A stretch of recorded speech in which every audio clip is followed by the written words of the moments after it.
Intimate conversations and green tea. Tell me your dreams, I'm trying to get to know you.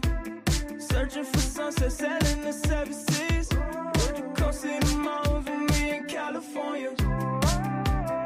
I'll give you everything you ask for. I'm trying to color in your passport. Don't have to worry anymore. The type of heart I won't explore. I don't need a map for love. I don't need a compass to get back to you. I'll ride 100 trains, I'll fly 100 planes. Cause when I'm with you, girl, I'm dreaming wide awake. I finally open my eyes. I wanna bring you alive. Cause when I'm with you, girl, I'm dreaming wide awake.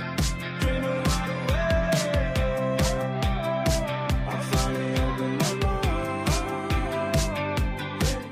What's going on, everybody? Happy Thursday. Excited to have you guys with us. Welcome to BetSPRESSO on your Thursday afternoon right here on the Betting News Network. Excited to have you guys here. That is Gretzky Betsky's. We got Gretzky Betsky back in the house. You'd love to see it. Excited to have Betsky here. That's Just Suck. My name is Sweatpants Jesus, a.k.a. Daniel Collins. Excited to have you guys here to kick off your Thursday. Boys, not a lot of stuff to bet on today. Actually, a whole bunch of nothing to bet on today. But we're still live. We're still here. We're still here hanging out with you. Because as Betsky just said, it's off season, but soon enough, we're going to be rip roaring into the season. We're going to talk about some football content with you guys today. We're going to do a little bit of conversations about some off-season action. We're also going to talk a little bit about some news. We're going to talk about Betsky's article about some fantasy stuff that he wrote about for some wide receivers. And then we're going to finish off the show ranking our top 10 wide receivers going into the 2025 season. Thanks for stopping by and hanging out and kicking it with us on YouTube, on Twitch, or on X, wherever you guys are consuming this content. Thanks for being here. Appreciate you guys. Boys, how we doing? Happy Thursday. Yeah. Hey, this intro is like very chill in contrast to Bucket. Is that a little different. No, this is actually our dog Owen River. He's one of our followers. He watches the show. He sent us his music. Yeah, that's the second Post Malone that we've gotten. Crazy. Isn't that cool? Yeah. It's our dog Owen, who you can go check out Owen's music at owen.river on Instagram. Follow him for his Owen, when is your music? Are you here? Is Owen here? I don't know if he's here or not. But if he's here, when is your music dropping? Because this song has been in our arsenal for like a couple months now, and he said he was dropping his album this summer. So I don't know if it's coming soon or not. But yeah, man, that's our dog Owen. So shout out to Owen, and glad to have you. Haven't heard that on BetSPRESSO because we haven't had you on BetSPRESSO in forever. So yeah, but yeah, vibes are high and very different than Dragula, indeed. For sure. Super different. Chat, thanks for being here. Again, nothing to bet on today, but you guys are here for the vibes. Hope you guys enjoyed. Go check out our YouTube content, the standalone YouTube video that Sook and I did last night previewing the AFC and the NFC North. We're going to be doing previews of all the divisions leading into the start of training camp. A lot of teams are starting training camp either ending this week or into next week. The Chargers actually started today, I think, because they have that first Hall of Fame game. So there's that, but go check it out on YouTube, get involved with that video. Tell Sook and I what we sucked at in the video or what you guys liked, what we talked about. Betsky, did you have a chance to go peep the AFC North and the NFC North preview we put on YouTube? Yeah, I did. Nice. I'm just getting pumped. That's all it's doing. It's all I know, right? Let's go, dude. Let's go. Honestly, I tweeted out that the lead up to the NFL season is like, obviously, it's not as fun as sitting back and watching games, but the anticipation is a certain feeling that is just getting your fantasy stuff ready. Yeah. You got printing out those sheets, get a highlighter out. There's some Yeah. stuff going on. Then watching your favorite player get a season-long injury in week 1 and your whole team crumbles, and then you're like, well, I guess I'll watch the Chiefs again. Dara, hey, I've been saying it, Kev. Smells like football, baby. Down the corner. Feel it. So since we did the video yesterday, Sook and I talked about it. Go watch the video, chat, get involved. Give us the subscribe and the like on the video over there. What do you think about those two divisions, the AFC North and the NFC North? Real quick. They're the best two. They're the best two. Most competitive right? divisions in football this season. You got any thoughts on some teams you're kind of looking at or some players or something? Yeah, I'm just like kind of starting to dig into it. I mentioned this a couple of weeks ago. I hate to say it. It really, really pains me. I know Chef's in the chat here. I think Prendy may be a fan of this team. We know Kobe is. But I think the Bears could be a little nasty this year. Ooh, you think so, eh? Maybe. Yeah. Speaking to all of Chicago fans who have gotten excited about this team for years and years and years. Yeah. And I may be cursing it by saying that this early, so we will see. Well, hey man, like we talked about in the video, the win total for the Bears and the Vikings is the same at 8.5. So that's something that's very interesting. Again, don't spoil the video. Go check it out and see what we had to say on there too. But I mean, they brought in a lot of pieces, man. They really did. They brought in a lot of offensive line help, which is what they needed to do. Ben Johnson is, proven to be able to get the best out of quarterbacks and has a great system in place. So we'll see if that defense can getting play that like clown from Seattle out of there. Mm-hmm. That offensive coordinator he like came in and they were interviewing like Tyler Lockett or somebody from Seattle, and they're like, hey, no, you don't want him. Yeah. Prendy, I'm not going to lie to you. This is one of my least favorite Colby moments of all existence. I've never wanted – I was so close to punching him in the face when he did this to me week one.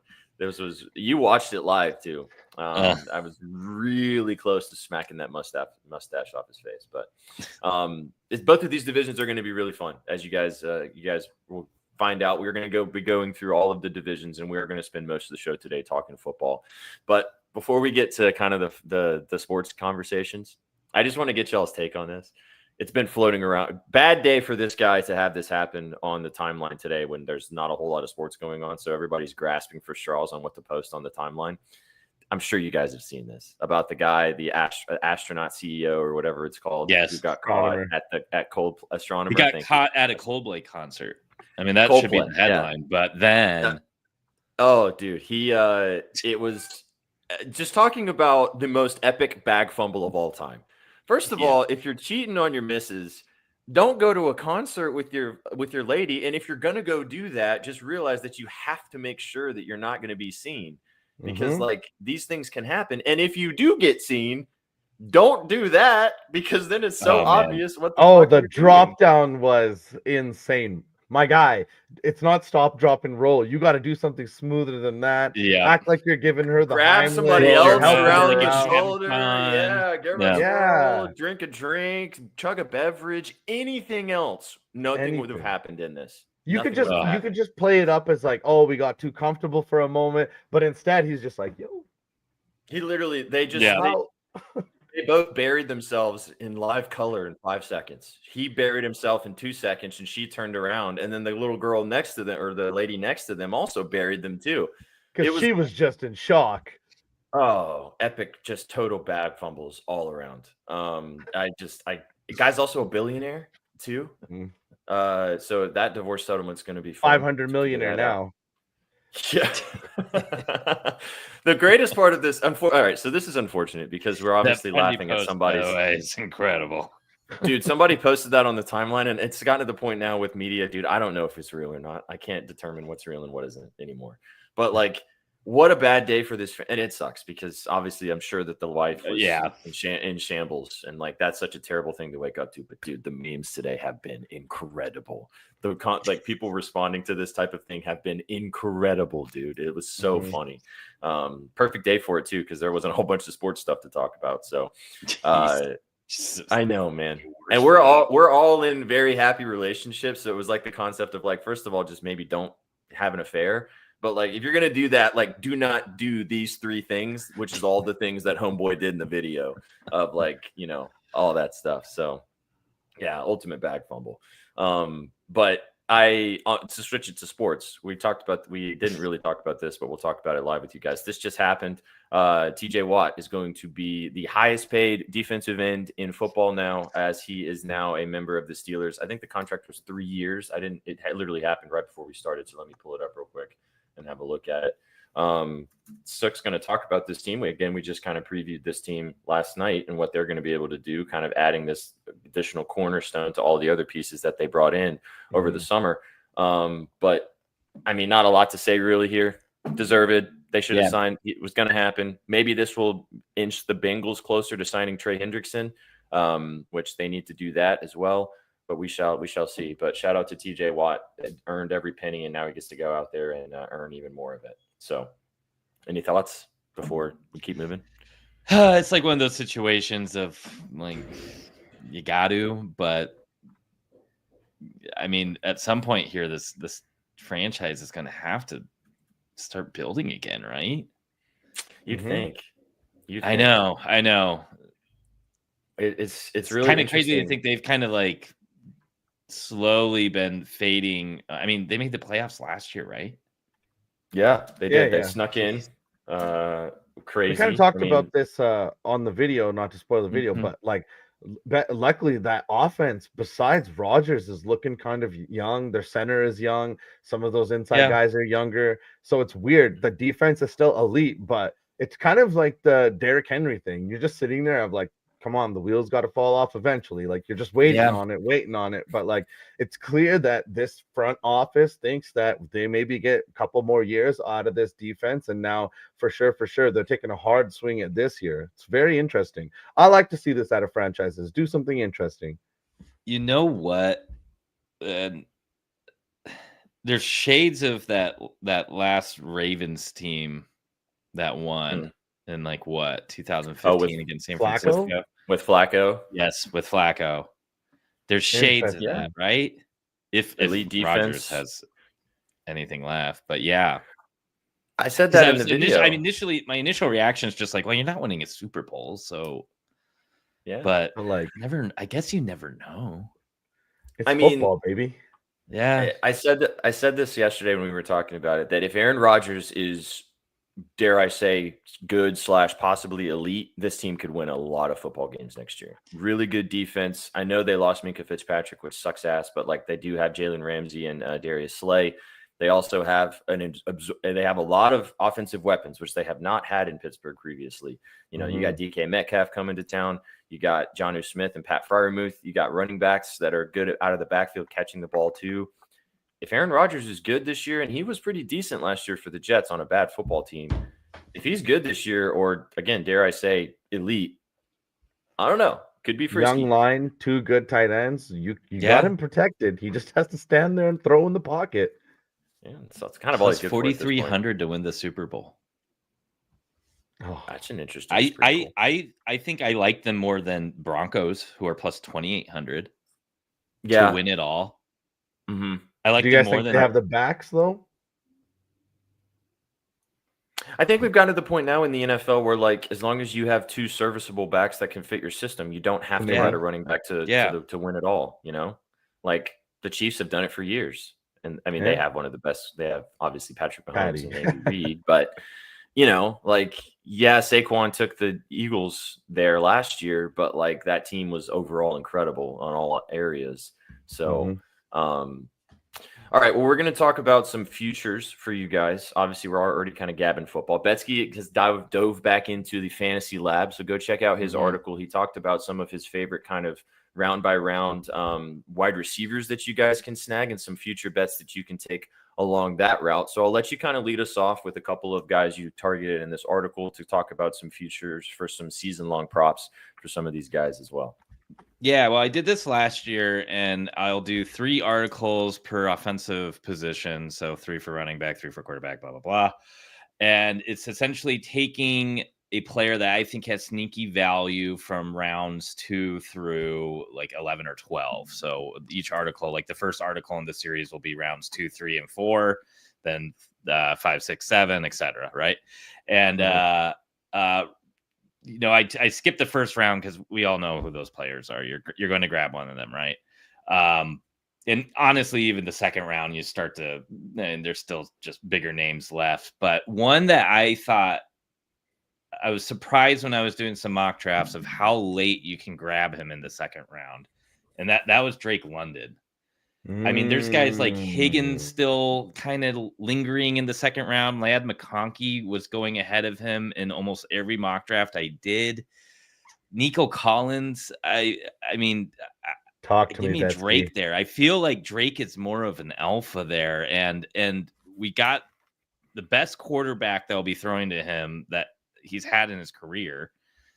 And I just feel like that is going to be Penix's guy, right? Yes. He was the last 5 or 6 games of the season too. I mean, his targets was like I want to say maybe 2 times, maybe 3 times more than anybody else on the depth chart. 13 and 18 targets in the last 2 games of the season.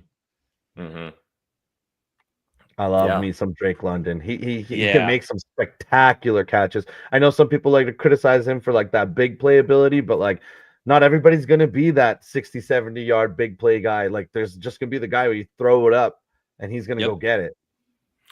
He had some games last year near the end of the season when he was like flirting with 10 to 12 catches for 125 yards and a touchdown. And like you said, they weren't going in big bombs. He's so consistent. He's a big bodied receiver. It seems like Penix trusts him.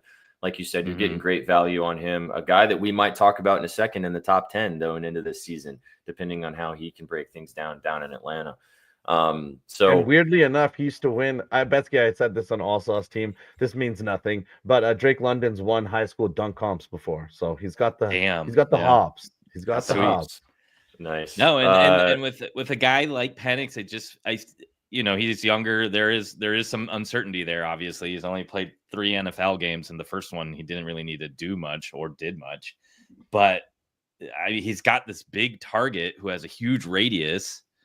I mean, his other options really are Darnell Mooney and then Kyle Pitts, who I think I've lost hope. I warned him about Kyle Pitts last year, and because I took him 2 years ago in fantasy and got burned bad. So the topic of conversation has circled back around again. Is this going to be Kyle Pitts' year? And it's like, how many more years can we have this particular conversation? But everybody's not going to get pissed off and not draft him this year, and he's probably going to be a top 5 tight end. But can we all agree that the Falcons' offense is going to be good watching on Sundays? Yes, they're going to be frisky. That is going to be a fun games every game, just about. If Michael Penix is like, if he seems like he's taken to the offseason program, and if he comes in and he looks like dialed in and good, this team could be really good, because Bijan we all think Betsky, I don't know yet. We weren't here for the running back conversation, but you were high on Bijan last year. He could be one of the best, if not top 2 running backs this season because of his catchability as well. That guy is just a bell cow anyway, but then you add in the fact that London could be good. If Pitts is good, again, if Penix kind of hits, this team could be really fun down in Atlanta, man. And another thing I like about this, as long as there's no last minute trade here, you got Kirk Cousins as his backup. Yep. And I know it's not like, but Kirk's good in that room. He's Kirk helping Cousins, him. but I prefer that over than half the league's backup having to play if Penix misses a serious time. The year that the Titans had an incredible run to the playoffs and went to the AFC Championship game when Derrick Henry had an amazing season, the Ryan Tannehill year, Marcus Mariota was the starter for the Titans that season. We were 2-4 and he was pretty bad. And then they benched him for Ryan Tannehill to come in and see what he could do. Not to say that I think Kirk Cousins is a better overall quarterback, well, depending on what you think, than Ryan Tannehill, but it could be one of those situations. If Penix comes in and he's maybe like doesn't have it or isn't good or whatever, then you can bring in Kirk Cousins, because we know what Kurt Cobanks can do at any particular point. He had like almost 500 passing yards for this team at one game last year. That is not a bad problem to have,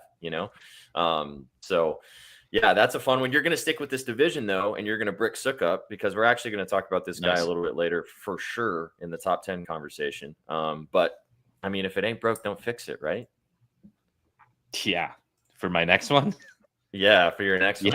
Yeah. This guy's been doing it longer than half of the viewers have been watching football. This could be his 11th season doing it, and I'm going to keep on rolling with this futures bet. I've cashed it 3 years in a row, and that is Mike Evans with 1,000+ receiving yards. It's just set it, forget it, don't overthink. Easy bake oven. I have no concerns outside of injury.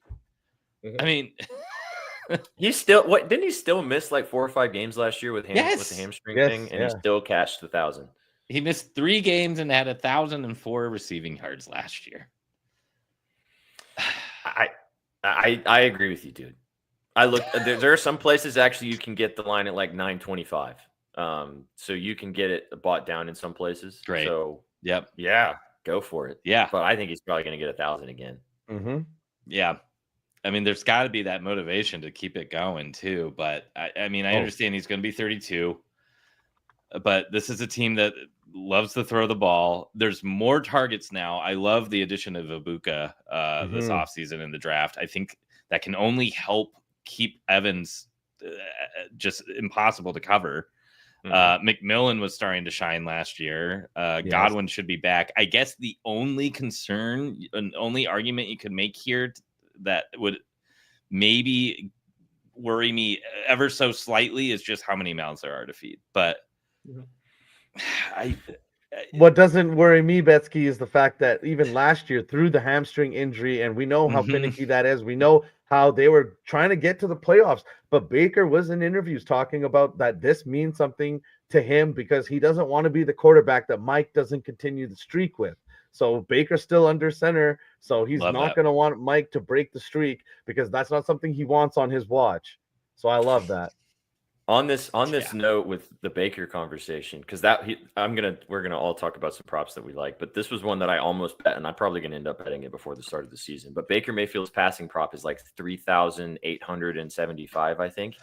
He's had back-to-back 4,000-yard seasons, and this was the last season he had 4,500 yards and was, he was one of the best. He was top 5 quarterback in the NFL last year statistically. The season before he was good, but he still had 4,000 yards that season. So I liked his passing yards. Like you said, Betsky, if you think Evans is going to come back, they have it. If anything, they have an even better offense than they did last year. I really like that prop. Probably going to end up taking it. The only way I think that fails is if Baker just shits the bed or gets hurt, and or Evans misses half. He needs to miss at least 5 games. It's what we learned last year. I think the cool thing is, though, that Bucky and Rashad are both pass-catching backs. Like, Bucky was top 20 in yards after catch after receiving. So he's going to throw it to these guys. And I think that if you don't like the Mike Evans prop, then you go with SPJ and you take the Baker prop. Or both. I love that. I love that Baker prop, too. Or both. Okay. All right. Well, go check out Betsky's articles. Get excited because they'll be coming for you guys over the next couple of weeks and the next month as we get ready towards training camp, and then we get ready for preseason, and then before you know it, we'll be talking about week 1. So get involved with those at bettingnews.com for free. And if you guys don't know, because you guys all know Betsky as the hockey guy, this is Betsky's bread and butter. Like, if you read these articles, Betsky goes in depth on why to get these guys, how to bet them, but also how to draft them and where to draft them. And he kicked all of our asses in our fantasy league last year, so you guys should listen to him. So mopped us up and spit us back out. I do believe Austin beat me in one of them, but then mopped the staff league up. You did. Austin did get the job done in that one, but you took care of us in the other one.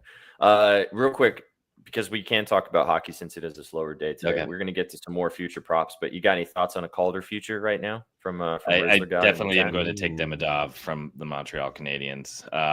Haven't dug into it too much, but I think just grab him as soon as you can, or I know they're open, so grab him now. And then we'll try to find a tastier, higher odds hedge for that. Interesting. Nice. Just because you bring up Montreal, did you see the recent report from Nick Kyprios that Kadri will waive his no trade clause to return to either Toronto or go to Montreal? You think there's any hope that my Flames can get rid of that contract? Like, he's been good. Yeah, he's been good, but like, we're done. Yeah, I think Toronto makes just so much sense, to be honest. So. Especially moving on from Marner. Yeah, they have cap space now because of the Marner move. I think that's a pretty solid match made in heaven and great comeback story if it happens. Oh yeah. Oh, great story. I think he's most likely, we can agree, he's probably not going to play for the Flames next year, right? Like, I think that's probably going to be the case. Not the whole season. Yeah, for sure. All right, let's swing back to football. So I've got a couple. Sook, I think you have a couple of future props in here. Do you have a couple futures as well? I just have one. Just one? Okay. Go for yours, and then I'll finish this off with a couple more props for the season long, and then we'll start. Chat, don't forget, stick around. We are going to be building our top 10 wide receivers going into the 2025 season. We want your help with helping us out and telling us why we're stupid or why we are smart. So we'll be doing that in just a few minutes. So stick around. We're going to have some fun in a few minutes. But what are some props that you like for the season, sir? I'll start off quick with some basketball because this is going to tip off pretty soon here. The Charlotte Hornets in Summer League, 2.5-point favorites here, but they have to win this game by a large differential if they want to move on in Summer League. There's a number of undefeated teams. Charlotte has weirdly looked good with their 2 rookies and their sophomore, so tap into that. I think that they're going to play well in this game, and I think that they have to kind of beat the brakes off their opponent if they want any chance here. And Charlotte's been so bad for so long. Watching some of these Summer League games, it seems like some of these guys are kind of done with that. Like you see other teams like Toronto having some of their regular season roster guys come out to Summer League. We haven't really seen that with LaMelo Ball and Brandon Miller with the Hornets, but it seems like the guys that are on the roster, like Knipple and Saladin, they're all happy to be there. So tap into that if you want. And then real quick, just Damian Lillard news dropping. I'm sure this is dropped, but the Portland Trailblazers to make the NBA playoffs plus 550. I put a whole unit on this, surprisingly, even though it was a future, because, around here in betting news, we love pesky Portland. So tap into that, definitely move. But my NFL future, boys, this is probably my favorite future in all of the NFL.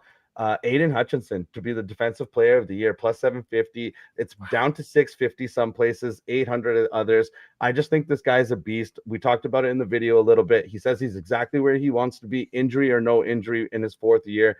Guy's an absolute animal. He sacked Baker 4.5 times and had a forced fumble in just one singular game last season. This dude's an absolute physical beast. He's kind of feasting on the fact that everybody kind of said that he's a high ceiling, low floor guy coming into the draft, and nobody really thought he was going to become a premier athlete or a premier defensive player. So this is a guy with a chip on his shoulder. And now that Watt's got that contract, Hutchinson's already talked about that. That's where he wants to be paid at with the premier guys in the league, $40 million per season. And we just saw right now Watt got paid. So Hutchinson, he's going to come out. He's going to be ready to play this season. And I just see this number dropping. Maybe he doesn't win, but this guy is coming off a gruesome leg injury. And I like to bet on like rabid dogs like this. And this guy just seems like an absolute dog. And I might be wearing my Honolulu blue glasses here because I love this team too much, but Aiden Hutchinson, defensive player of the year. I also have a full unit on this. We talked about this yesterday. I like this a lot. I think he's going to be really good. I mean, he was flirting in the conversation before he got hurt last year because of how good he was. So this is definitely a nice plus money sprinkle if you guys want to get involved with some awards stuff. Also, Eddie wrote about the Hornets game at bettingnews.com, and I think he's also on the Hornets as well, from what I was looking at briefly. I'm pretty sure. So he wrote about that too. He agrees with you on that one if you guys want to tap in with some summer league. All right, I've got 2 props for you guys. The first one, I'll get this one out of the way pretty quickly. I'm sure you guys probably can guess which team I'm going to go to first, but I think this prop is too low. So give me Calvin Ridley over 900.5 receiving yards, minus 110 value for Ridley for the season. Listen, Calvin Ridley, obviously last season was on the worst team in football, dealt with probably the worst quarterback play of the entire season as well, and still had 1,017 receiving yards with 4 touchdowns. He is the number 1 wide receiver in football. I think he can have a really good season once again if Cam Ward has just be a little better than Will Levis than was last year. Just a little bit, and you'll be just fine. The last 3 seasons that he played substantial snaps, he had 1,016 receiving yards in his last season with Jacksonville. And then in 2020, his last season with the Falcons before he was suspended, he had 1,374 receiving yards there as well. So I think Calvin Ridley's going to come out hungry once again. He had 1,017 receiving yards with Will Levis and Mason Rudolph throwing him the football last year. I think that Cam Ward's probably going to do a better job than that, and I think this line is a little bit too low. So give me Calvin Ridley. I like the 1,000+ sprinkle as well for some plus money, and getting that rocking and rolling there too. But just to spare you guys the Titans lore, this one's actually surprising to me, and I don't really understand why the line's where it's at, so we can have a little bit of a discussion about this. This is in this division we just talked about yesterday, the AFC North. I'm taking Lamar Jackson, but I'm taking his rushing yards over 750.5. Don't really get this line, boys. I don't understand it. He's hit it in 5 straight seasons. He's obviously going to still be a heavy rusher in this offense. I know Derrick Henry is there. People were concerned about his rushing last season with Derrick Henry being there. Didn't matter. They both ate all season long. I don't understand why this is 750.5. This could be free. This could cash by week like 13 or 14. So I love this line. I think that this is going to be one of those situations where he's going to flirt with 800 once again. Don't really get it. Do you guys have any read on why this line's a little bit lower than what you think it should be based on the stats? Let me just pull up the last 5 seasons so I can read off what he's done the last 5 years, so you can kind of see what I'm looking guess at. There's got to be some sort of aging out factor in here, and that there's less questions of how good Henry could be. But man, if you're going to say that Lamar being another year older, and you're going to say he had 915 rushing yards last season. Mm-hmm. So you want to really drop that by it's summer. Let's see. Little math. Come on now. 65. Yeah, I mean, if Henry could easily have that many less rushing yards, and then you just pass it along. Well, I think he's only missed this in his rookie season, right? This line. Yeah. In 2020, he had 1,000 rushing yards. I think that was the season he won the MVP, the first MVP, wasn't it? I'm pretty sure. Season number 2, 2021, 767. Season 3, 764. So, a little bit of a butt clincher, but he still got over this line. Last 2023, 821. And as you just mentioned, in 2024, 915. Wait. Those 2 760 ones, he only played 12 games. He still only played 12 games. Exactly. Oh, wow. And when he had 1,000 in 2020, he only played 15 games. So he's missed 2 games. Remember when he shit his pants, went off the field, and then came back in and helped them win by rushing 2 TDs and throwing another one or something like that? He just needed to get a load out there, man. Yep. Yeah, so this is another one kind of like the Mike Evans prop that you mentioned. Barring injury, barring a just drop off of usage, I think that Lamar Jackson's going to keep doing Lamar Jackson things for this team. I think the number is a little too low. I think he could flirt with 1,000 once again, even if Henry still has 15 to 1,700 yards, which I think we all kind of feel like he's probably going to in this offense. So those are 2 that I found. Again, I really like the Baker one too. I'm probably going to end up betting that. I don't like having a lot of money tied up in futures before we go into the season, but yeah, I'm starting. Oh, when you know it's not going to hit and you just have to watch it sit there. Brother, I had the Titans over 5.5 from the start of the season last year, and it just was like extra ghosts staring at me the entire season long. So it was one of those vibes. But anyway, chat, let us know what you guys think as you start diving into the futures market. There's a lot of props out there available for you guys. This is a good question from the Rizzler God. JSN goes over his receiving yards. I'm high on the Seahawks, though. Are you? Weirdly, though. I don't know why, Betsky. Darnold, and I don't think Kupp is fully washed. I think both backs could take a step forward. I don't know. Okay. I don't know. I don't hit. That one worries me just a smidge. You know who randomly worries me? The Packers. And V hates me for this. Yep. Really? I'm on your side there. Let's go. I think the Packers. I think if Jordan Love stays healthy and their number 1 wide receiver, what's his name again? Reed. Golden. That's the problem. No, Golden. Oh, Golden. If Golden is good, starting off, kind of if we see a similar outburst of him like what we saw from Thomas Jr. and Neighbors, not saying he has to be that good, but if he's good, I mean, they could be very good. All right, boys. That's any more future conversations we want to have. We can talk a little bit. You got one more, Betsy? You put my brain on ice, so I had to look at the calendar really quick. I did find Demidov for plus 280, so definitely shop around. And then I forgot about this name, Isaac Howard.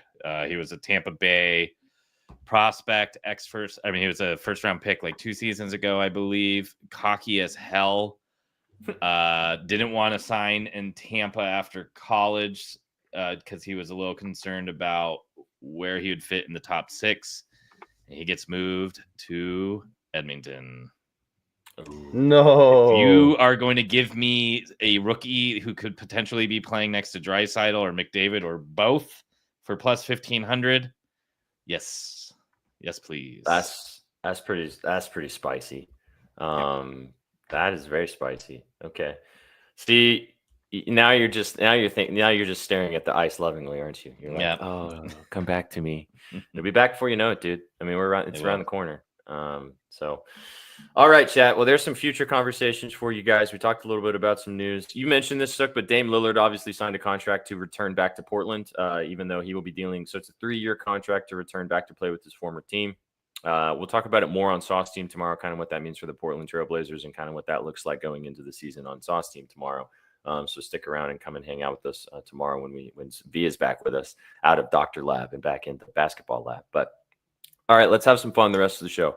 Chat, help us out. Let us know what you guys think as we go through this list. What we are going to do is we are going to rank our top 10 wide receivers going into the 2025 season. So remember, this is about, yes, it's about previous body of work, but it's also about what they are going to bring to the table and how successful we think they're going to be going into this year. So you got to think about the quarterback that's throwing them the football, the offensive scheme, how good the team is, et cetera, et cetera.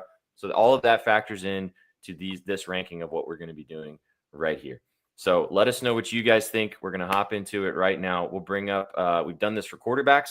We've also done this for running backs. And now we're going to do this for wide receivers. Obviously, tight ends will be next. We might do maybe defenses or something like that. We'll kind of add another layer to this. But wait, is this a blind ranking or?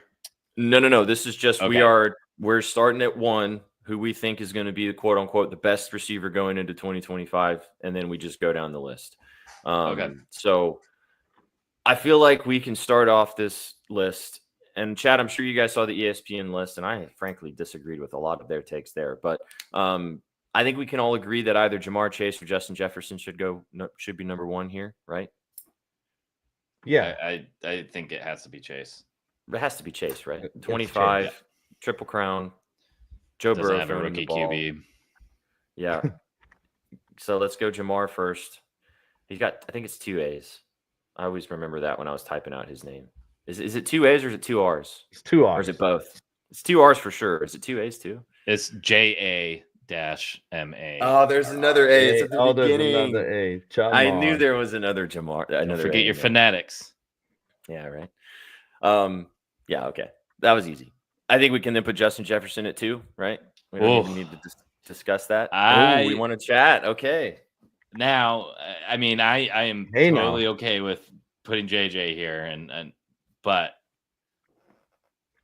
Neighbors, man. Oh, wow, I have Neighbors high on my list too, Betsky. So what's the argument?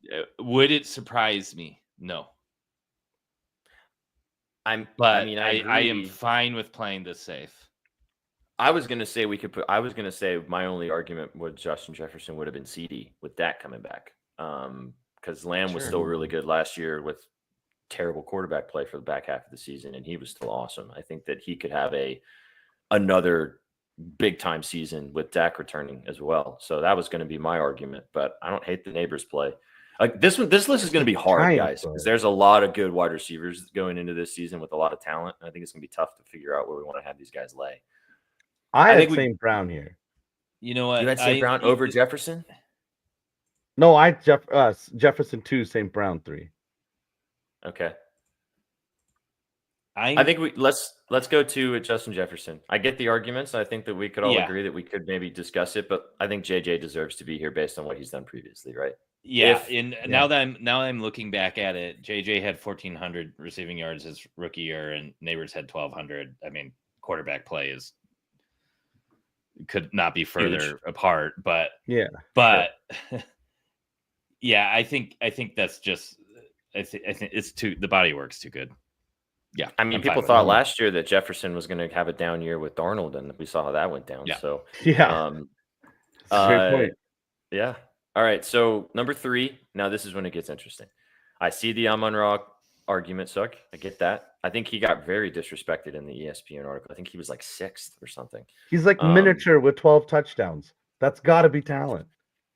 I like CD here, in my opinion. Sounds like Betsky feels like Neighbors should be here. So we're gonna have to decide between the 3 of us, or maybe talk about each point, and then we can maybe let chat decide.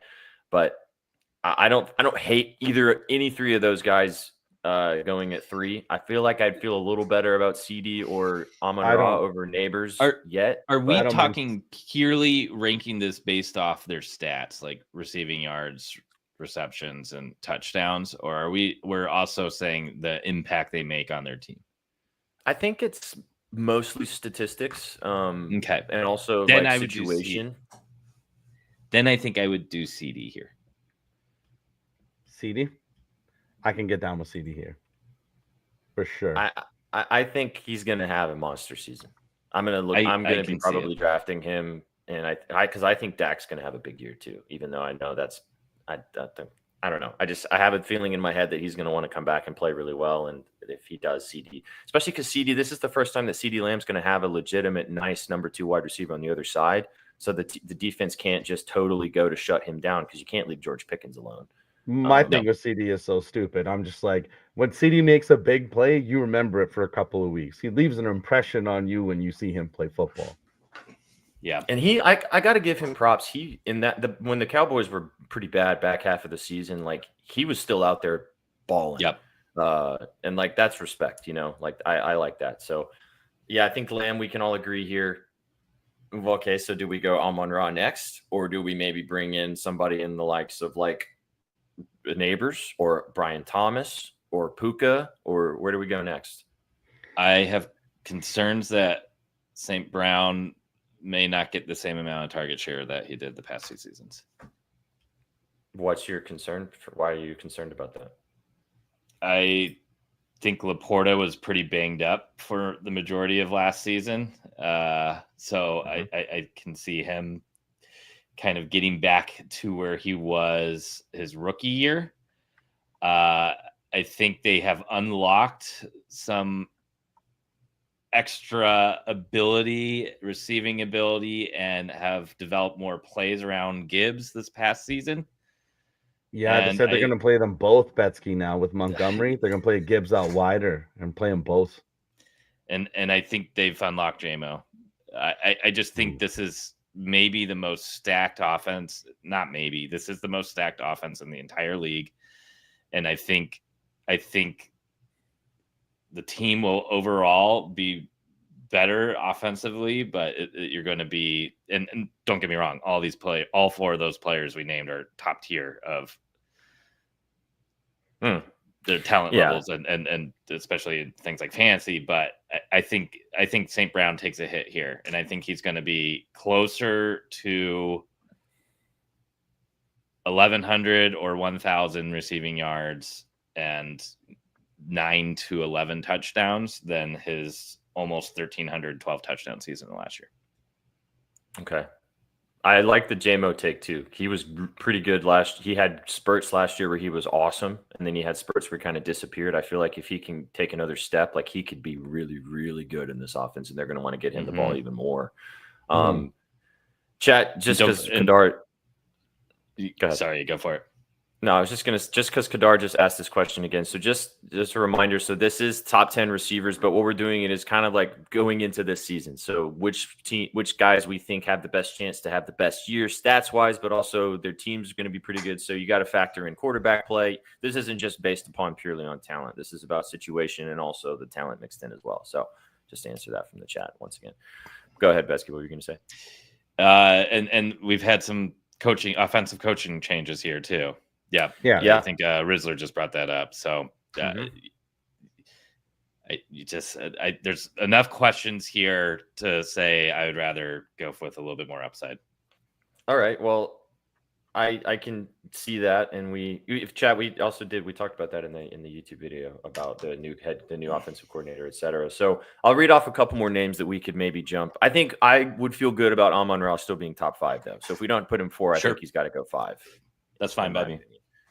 Tyreek Hill is a name we could put here. AJ Brown is a name we could put here. Malik Neighbors is a name we could put here.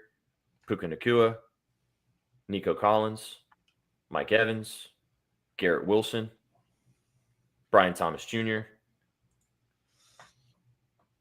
I mean, if we're knocking down someone like Amon-Ra, then I want Neighbors and Thomas to be high then. Because, dude, Thomas, from day one, week 1, he's getting his feet in, making big plays, talking trash. Him and Neighbors, if we're believing that they're, the guys and, going to be wide receiver 1s for, 7 to 8 years going forward here, I feel like we got to put maybe them 4 and 5. Yeah, I get what Yeah, Betsky's saying with Amon-Ra. And I guess if we are talking about like going into the season rather than where I truly think they'll cap out, I do see the argument for Puka here. Then I do too. I Puka wasn't even top 10 on the ESPN list, and I thought that was a what? joke. Yeah, he was honorable mention. I think. Do they have Devontae Adams in the top 10 or something? No, he was an honorable mention as well. That would be a very ESPN thing to do. Yeah. Well, and again, this is it's all just a bunch of bullshit. But I mean, they have Tyreek Hill at 3, so whatever. Okay. I think. How about we just put Amon-Ra here at 4, and then we can just keep it moving? Because I get your argument, Betsky, but I feel like Amon-Ra with the body of work, and still I think this offense is going to be pretty badass. That I know you kind of disagree, but what would be who would you want for instead? Neighbors? I'd put Neighbors or Puka. Interesting. I would think I'd put Puka. I think this could be Puka's. If he stays healthy, this could be Puka's best season so far. He could break out and be. I'm more concerned about Stafford than him. Really? Oh, age? Falling off a cliff because of age? Yeah. Interesting. Okay. He's what, 69 years old now? Nice. I think he's only 38. I don't think he's 40 yet. So he's still. I mean, younger than me. Yeah. Hey, all right now. I would love to have you as my quarterback, Betsky. Let's go. All right, let's do Amon-Ra there just for the vibes and to keep it moving. Now, number 5. I can get down with Neighbors. I can get down with Puka. I can get down with Brian Thomas. I like any of those names. Tickle my plums. I lean a little more with Puka here, but I can get into the Neighbors conversation. Let's do Puka. All right, let's go Puka. I can't. If I have a chance, I'm gonna draft Puka this year. I think he's gonna be awesome. So then we go Neighbors 6. Neighbors here. Yeah, dude, I think you have to. I know Russell Wilson gets a lot of shit, but like this is literally gonna be like he's gonna get him the football.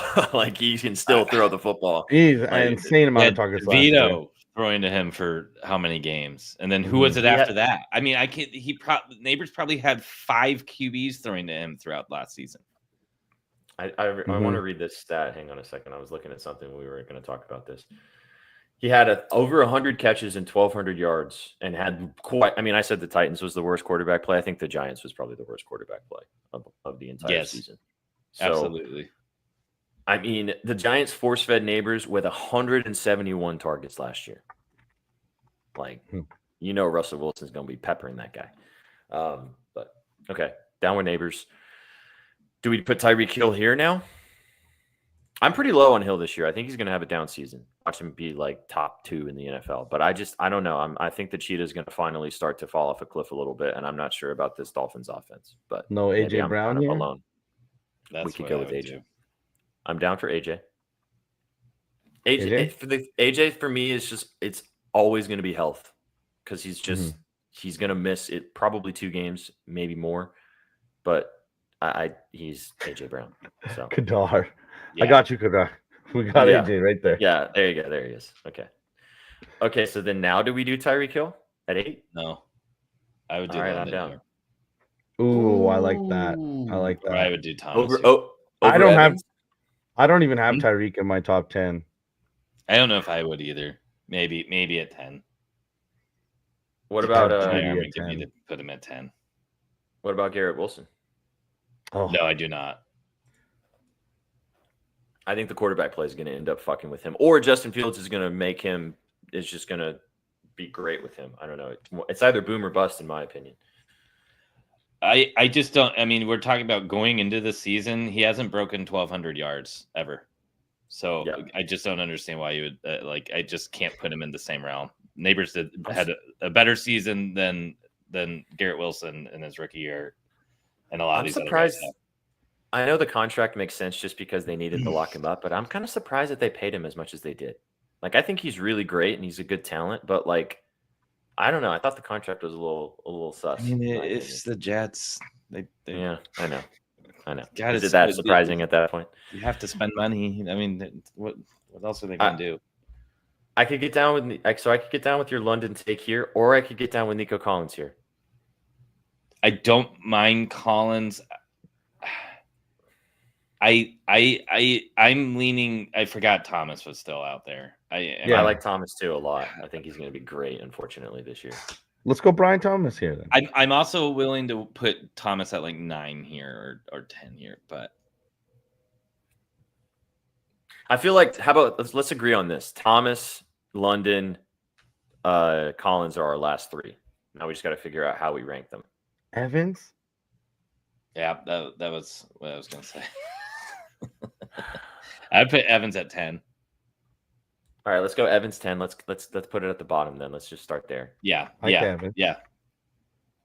All right. 2 spots, boys.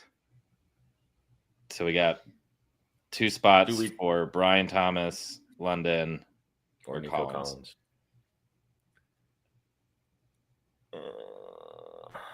I think Brian Thomas is in this. I got Brian Thomas and London. 8, 9. All right. That's kind of what I'm leaning. I'm down for that.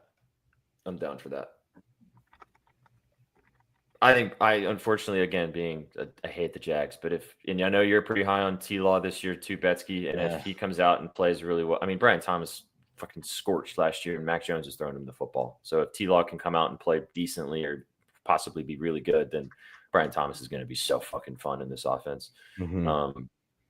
And yeah, you already talked about Drake London. I don't hate it. Looks pretty good to me. Yep. I think I see the JSN love, and I don't necessarily disagree. And I'm probably a little biased here because I have London in one of my dynasty leagues, so and Penix, so I've been watching them a lot more. But man, I just think I just think. Oh, I did that just for you, SCJ. Like London's like a mini AG Brown. Mm-hmm. Yeah. Except he's he's taller than AJ Brown, I'm pretty sure. I just feel like I don't know. I'll read off a couple more names that we could have included. Terry McLaurin, Scary Terry. Outside the top 10, barely, but outside. Yeah. DK Metcalf. And then drops 9 more. And then Devontae Adams. I think my next couple here would be Hill. I think Hill, you need to give the respect just because of his ability to potentially be number 2 here and maybe even be the top guy again. Mm-hmm. I don't think it's going to happen, but if there's one guy who's over 30 outside of Mike Evans, well, I don't think Mike Evans could ever be like number 1 on this list. Just for like pure stats of the season. I think Hill potentially still could. No Jerry Jeudy love. No. Yeah, quarterback play is going to end up screwing him again. I mean, I think we did pretty good here. Again, I was kind of surprised that Puka Nacua wasn't even on the top 10 of the ESPN version of this list. If you had to choose somebody, I think Tyreek Hill would be 11, and then Collins would be 12 for me. Those are my 2 honorable mentions. Yeah. Yeah, I think those are the 2. And JSN, those would be my 3. Yeah. Mm-hmm. Yeah. 13. Mm-hmm. I think if you had to choose one of these guys in the top 5 that you think could like fall off, that won't be top 5, who would you pick? Amon-Ra and Puka. I was gonna say Puka. Okay. So top 3 feels pretty solid. All right. So bottom. I think it's because they would get surpassed by like Neighbors and Brian Thomas here. I don't think it's necessarily because they would have like bad seasons per se. I just think like we can all agree that if none of these dudes get hurt, they're probably going to be close to top 10 in this. Yeah. In the league in some form. I feel like that either, like you mentioned, either Brian Thomas Jr. or Malik Neighbors could be 1-2 on this list for sure. If they have similar outlooks as to what we saw from them last year based on quarterback play, and if they take another additional leap going into this season. So I think Drake could have a lot of touchdowns this year. I do London? too. Mhm. Yeah. One of these guys, besides the top two, which one are you jumping to draft the highest, do you think? Besides Jamar Chase or Justin Jefferson? Because obviously if you have the top 2 or 3 picks and you get one of those guys, you're feeling good about it. But anybody else? In fantasy, I would take Neighbors Yeah. with the second overall pick. Ooh. If it's Especially PPR, PPR, my yeah. PPR, I would take Neighbors with the second overall pick. God damn. Okay. Yeah. Sook? Mm-hmm. I don't know. Maybe try to steal Neighbors from Betsky. Well, if he's taking him 2, good luck. You have to have you're taking Neighbors number 1 overall. I mean, again, I hate it so much, but if I'm going to have to watch the Jags be decent, then I might as well have him on my fantasy team or bet on him a lot. So give me Brain. Give me Brain. I think he could be really, really, really good this year, dude. But honestly, I'm gonna probably want to buy some Puka prop or some Puka stock before the start of the season too. I think this one was tough. I really think we actually did a pretty decent job, but there's a lot of good wide receivers in nice positions going into the season in comparison to what we've seen. I think a lot of the moves that those wide receivers made to get in beneficial situations helped them out, kind of like, DK Metcalf going to the Steelers. I know you guys aren't as high on that, but I actually think DK could have a nice season in Pittsburgh this year if Rodgers can get him the football. We didn't even talk about T. Higgins, but T. Higgins is another guy. He's probably not top 10 necessarily, but like top 15 for sure. He could have 1,000 yards again. And, if Stafford does figure out how to play a full season and is not father time knocking on the door, Devontae Adams is still a really good wide receiver too. So him and Puka could both eat in Los Angeles. So chat, let us know what you guys think. Let us know where you guys would move things around. We will post this on the timeline on Twitter to let us know how you would change it or what you would do differently. But like I said, boys, I think we cooked. We did all right. Not too bad in comparison to some of our other stuff. Good stuff. Great show, guys. I was worried we weren't going to fill the hour, and here we are filling the hour. So rock and roll. Easy. As per usual. Easy Breezy. Football talk about that's easy. I was about to say we could probably spend another hour talking football. Sook and I jokingly right now. Let's do it.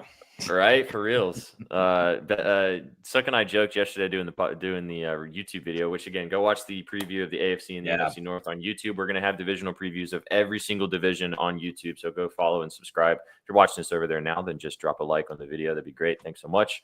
But it was funny. We were saying let's kind of keep it, around 25 to 30 minutes as much as possible. Bro, you get to talking football and it's impossible. Impossible. Can't have it. Go follow Gretzky Beskies on the Twitter machine. Go follow. Good to have you back, man. Good to have you talking football. Taking a little bit of a pause from the hockey talk, although we did mix in some hockey today, which was fun. Go follow Just Sook. Go follow myself at Sweatpant Jesus on the socials. Get involved with all of our content at bettingnews.com and go follow us there as well. Just a good bit of housekeeping for you guys. We will be doing the Violence Report recording tonight, but it will not be available for you guys until tomorrow. So if you're looking out for some UFC action with the massive pay-per-view event going down in the Bayou this weekend, you guys are going to have to wait until tomorrow morning. That video will drop on YouTube to get Trizzy's analysis of everything that's going to be going on in Louisiana for the UFC this weekend. So look out for that tomorrow morning. The boys will be live tomorrow AM as well for Up Your Units. And then Sook and B and myself will be live with you guys in the evening time to send you off into the weekend for the All Sauce team to talk about a bunch of NBA news. We're going to be doing our superlatives tomorrow on the All Sauce team. We're going to be picking our MVP, our most improved player, comeback player of the year, offensive and defensive player of the year, and stuff like that with some of the odds that we can give you guys as well. So it should be fun if you want to come and kick it with us and talk about some NBA offseason stuff. Maybe Sook will even give us some more summer league bets tomorrow. We shall see. We shall see. So great stuff all around, boys. You got anything else before we get out of here? No. Trevor Lawrence is going to be a top 12 quarterback, though. Oh, dude. In fantasy. I'll cry if that happens. It will. But you're probably right. You're probably right. Big thanks to our sponsors at BetOnline for sponsoring this video. You can go bet a lot of the futures in the NFL market with that QR code right above Mr. Sook's head. And as I said, go check out all of our content on our YouTube channel. Go follow us over there. We're trying to bump the numbers up on the YouTube content, and we hope you guys enjoy it anyway. So get involved with that as well. You guys came for the winners and you stayed for the vibes. Have a fantastic Thursday, and we'll catch you guys on the next one. Take it easy, chat. Peace. What you know about rolling down in the deep?